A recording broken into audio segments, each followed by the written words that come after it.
Imagen Empresarial con Rodrigo Pacheco.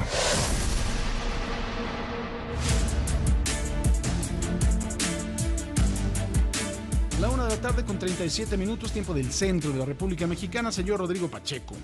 Mi querido Paco, qué gusto saludarte en esta tarde de viernes, una tarde como muchas, de muchísima información de temas económicos. Comienzo por el dato de los Estados Unidos que se publicó temprano, en términos de que crearon prácticamente más de 500,000 de puestos de trabajo, 517,000 para ser exactos, en enero. Y esto se vuelve relevante para México, obviamente para el mundo, pues porque es nuestro gran determinante, pero también porque pues este número que ubica el desempleo en 3.4%, es el nivel más bajo de desempleo en Estados Unidos de los últimos 53 años. En un escenario en donde todavía la inflación está muy por encima del objetivo de 2%, pues hace pensar que el Banco Central de Estados Unidos, que apenas hace unos días aumentó la tasa de interés en 25 puntos base, pues que tiene todavía mucho espacio para recortar, porque hay una relación inversa entre empleo y inflación, ¿no? Es decir, a más empleo, pues más inflación, y entonces lo que haces es que subes la tasa de interés, baja la inflación, pero pues aumenta el desempleo, ¿no? Así que, bueno, pues esa relación inversa, es decir, entre empleo e inflación, hace pensar que el Fed tiene todavía mucho espacio para recortar, pero también te dice que la economía de Estados Unidos está muy sana, ¿no? Porque pues 500,000 de empleos en un mes no es nada menor.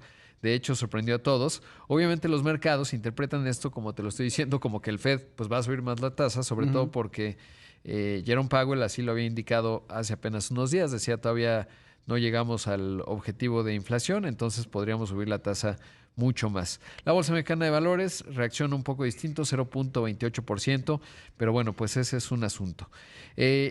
Obviamente esto también se refleja incluso en el tipo de cambio. Ahora está en 18 pesos con 95 centavos, ha perdido casi 2%. No, 1.5%, perdona. Y en ese contexto, bueno, pues natural, ¿no? Digamos, cómo se va interpretando lo que pueda hacer el Fed. Pero en otros temas fundamentales, sabes que hoy formalizó su inversión BMW. Estamos hablando de una inversión enorme de 800 millones de euros, con lo cual busca transformar justamente su planta, adaptarla que tiene en San Luis Potosí, que apenas inauguró en 2019, en donde ya se emplean 3,000 personas, para ya fabricar vehículos eléctricos. Hoy hablé justamente con Harald Gotche, el CEO y presidente de BMW Planta San Luis Potosí, y me decía que, bueno, van por ejemplo, a darle más habilidades a los trabajadores, a las personas que ya laboran ahí. Van a contratar a 500 adicionales. Con esto se van a ir preparando, digamos, a esta transición que ya pues va corriendo en el sector automotriz. Fabrican vehículos híbridos. Entonces es una planta que además tiene, me decía, 250 proveedores en México de Tier 1, es decir, de pues los de elementos más complejos, Tier 2 y Tier 3. Y por otro lado, le preguntaba qué, digamos, él, porque es una persona que tiene una visión amplia en términos de que se encargó, por ejemplo, de la manufactura ya en Múnich. ¿Cuál sería, digamos, lo que necesita México? Y me dio estos tres conceptos, me parece interesante, sobre todo a propósito de que recientemente la Cancillería, Marcelo Ebrard, junto con la industria en su conjunto, presentaron una hoja de ruta para la electromovilidad en México. Y mira, esto fue lo que dijo Harald. So looking at manufacturing, we talked about renewable energy, and that is a must. Yeah. So Mexico has great potential for renewable energies. So we really have to extend the offer for renewable energy. Second thing is training of the people. We find highly motivated people, but we have to train more. And we have very good experience with our own dual program. And the third thing is we have seen that in all markets worldwide, electromobility has to be started by the government. It doesn't start by itself. So we need a federal program to really push forward for e-mobility, that the electric cars are also used by customers here in Mexico. Bueno, pues interesante, son tres puntos, ¿no? Uno, el tener energías renovables, mayor oferta, eso es clave porque ¿de qué te sirve fabricar vehículos con motores eléctricos si tu energía viene de una planta de carbón? Claro. Dos, algo interesante, la educación dual, digamos, tener estabilidad, que en Alemania, Suiza, a mí me tocó ver en Suiza cómo pues un chavito un adolescente prácticamente de 15 años ya manejaba un robot ABB porque desde la secundaria empiezan a tener una formación técnica muy especializada que les da un montón de valor y obviamente pues no necesariamente todos tienen que acabar yendo a una licenciatura o una ingeniería, que es también buena idea. México gradúa a muchos ingenieros, pero bueno, ese componente, y por supuesto que la electromovilidad no surge de la nada por generación espontánea, y ahí se requiere que el gobierno federal pues impulse, como ha ocurrido en otros países, estos asuntos. De ahí lo importante que presentó la Cancillería.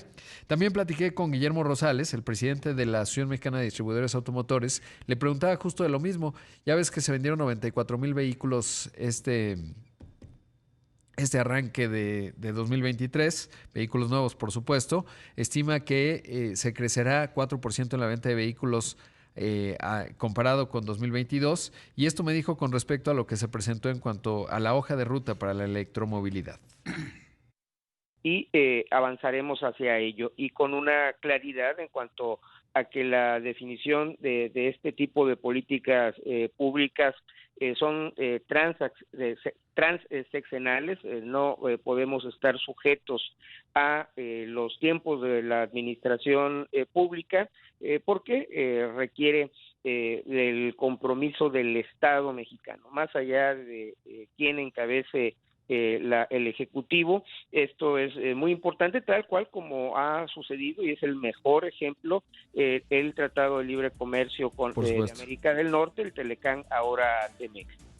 Así que bueno, pues sí, interesante, digamos. Yo creo que qué bueno que se haga este esfuerzo, que se ve, y que empecemos a recorrer ese camino automotriz, Paco, porque obviamente México es una potencia automotriz y ojalá lo vayamos avanzando y se vaya ejecutando. Ya desde ayer lo platicábamos. Otro tema, Paco, es el del buró de crédito. Ya ves que se dio a conocer que detectó el propio buró, así lo comunicó, que había información que administraba desde 2016, o más bien información correspondiente a 2016 de los usuarios del buró de crédito, que es el que lleva el registro, digamos, del historial crediticio de los mexicanos. Es una de las entidades, es privada, y bueno, pues que la detectó ahí. Y mira, establecieron 5 puntos, y esto es parte de lo que nos comunicamos con ellos y lo que dijeron.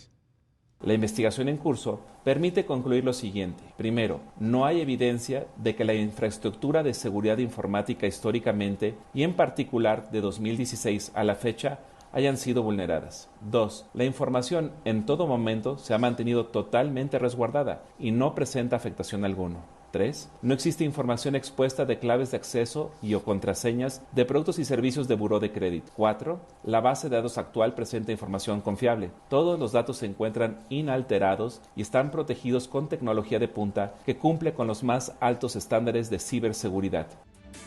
Y bueno, pues la verdad es que tiene una serie de contradicciones esto, porque... Pero además de todo, qué gracia, ¿no? Porque de entrada, pues qué bueno que no tenga contraseñas, el buró de crédito no tendría por qué tenerlas, pero ¿por qué diablos deben de tener si Rodrigo Pacheco no le pagó a Bancomer 3 meses? Claro. O sea... Sí, no, digamos que a lo que se refiere, yo tengo el sistema de alertas buró, cuesta, ya ni me acuerdo, como $200 al año, y te llega un informe cada trimestre, me parece, y alerta si alguien consulta tu buró. Y es buena idea, digamos, porque si ya ves que es muy común que luego hay personas que de repente le sacaron 10 créditos y ellos no sabían, ¿no? Entonces, bueno, digamos que en esa parte se refiere a que esto que no tienen mi password y mi usuario. Pero me parece que hay una contradicción porque dice, por ejemplo, la información en todo momento se ha mantenido totalmente resguardada y no presenta afectación alguna.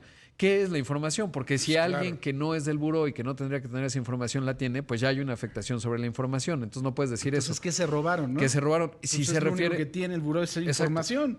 Entonces, dice que si no hubo un ataque cibernético, que eso sí, digamos, hay una diferenciación, pues quiere decir que alguien del buró la obtuvo y la vendió.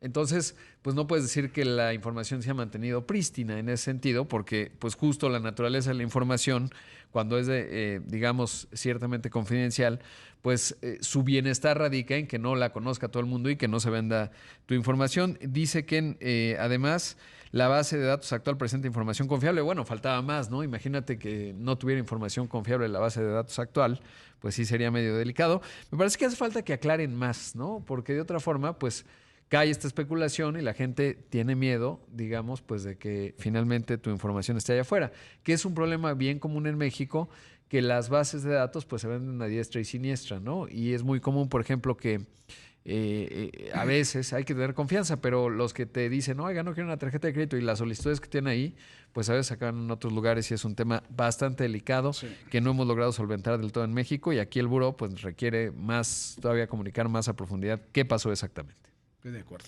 Gracias, mi Paco. Vamos a hacer una pausa. Gracias, mi querido Ron. 1:47 p.m.